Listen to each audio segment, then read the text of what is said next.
Hi all. Have you ever tried to push open a door and it just doesn't seem to open? Then you look up to realize it says pull. Let's be honest, it has happened to all of us. There is no need to be ashamed because this brings us to a very important concept of physics. It is called force. Well, if you pull this box, this will come towards you, and if you will push this box, it will move away from you. Whichever direction you apply the force, the box will move in that direction, right? From this, we can say that force has a defined direction and a magnitude or value. In the example we used, the force had some value but also a direction that was towards you. Any quantity that has magnitude and direction is called as a vector quantity. Therefore, force is also a vector quantity like velocity, acceleration, momentum, weight, and so on. Quantities that have only magnitude and no direction are called scalars, like mass, distance, energy, speed, and so on. Let's learn more about vectors. Imagine there is this box and a rope attached to it. Now, if you try to pull this box, what will happen? It will move towards you, right? Since you applied the force. We can see it is moving in the direction of the force. Now, what will happen if your friend starts pulling the same box from the other side with the same force? Will the box move? The box will not move. Well, this is because the forces are of the same magnitude, but they are being applied in the opposite directions. Thus, the vector pointing to the left is the negative vector of the one pointing towards the right. A negative vector of a given vector is the one which has the same magnitude but has an exactly opposite direction. Thus, as a result, the box doesn't move at all as one vector cancels out the other. Now, if you and your friend pull the box in the same direction, then what will happen? The box will move towards them. This is because the two vectors are in the same direction. Thus, they will add up. Here, now if you and your friend will pull the box like this, then what will happen? In which direction will the box move? Will it move towards you or it will move towards your friend? You can pause the video and think about it. Well, it will neither go your way or your friend's way. Now, how will the box move? Well, you roughly say that the box will move like this. But what about the exact direction and the net force?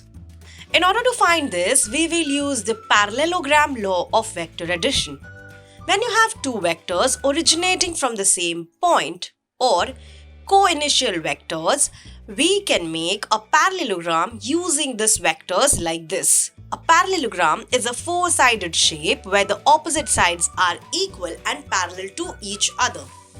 This symbol is the Greek letter theta. It represents the angle between the two vectors. A and B are the magnitudes of the two vectors being added, while R is the magnitude of the resultant vector. The direction of the resultant vector is represented as an angle with respect to the first vector. This symbol is the Greek letter alpha. It is the angle between the resultant vector and A. We use this formula to find the magnitude of the force. And in order to find the direction of the resultant vector, we use this formula. Now, in order to understand this better, let's jump to a simulation. We can see that there is a boat on a flowing river. The force of the river is 1000 newtons and the force of the boat is also 1000 newtons. There are two scenarios in this simulation. In one scenario, it is shown that how the boat moves against the river, and in the other scenario, there are two boats tied to a bigger boat. And we have to observe that how the bigger boat moves and what forces are involved. Here in this video, we will focus on the second scenario. Here, we see that two boats are tugging a ship in different directions with different forces. Here, there is no force of river because of simplification and ease of understanding. we are considering river water to be still. That is, river water is not applying any force. Let's see all the vectors involved in this and try to figure out how the ship will move. We know that the ship will move along the resultant vector, and that is exactly what happens. But how can we do this mathematically? We can use the formula to find the magnitude of the force.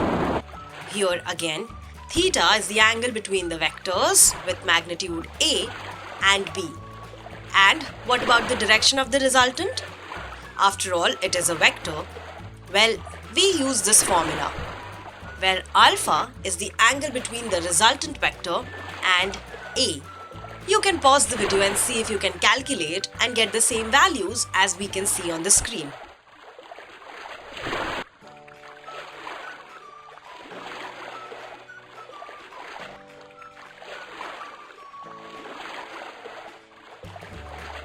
Here, also you can change the force of the boat by clicking on it. Now the length of the vector changes with different forces. If we increase the force on one of the boats, we can see that the ship's movement is dominated by the boat with the higher force. You must try the other scenario yourself by downloading the simulation. It will be amazing and fun to visualize how the boat will move if the river is flowing. Well, I hope you have enjoyed this session. This session is based on an interactive 3D simulation called Scholar. Visit www.scholarlab.in to request a download of the software application to try this out for yourselves. If you have enjoyed this video, hit the like button. If you have any queries, comment down, and yes, don't forget to hit the bell icon and never miss another update from Let's Dude. Till then, keep watching, keep learning, and follow your curiosity. Thank you.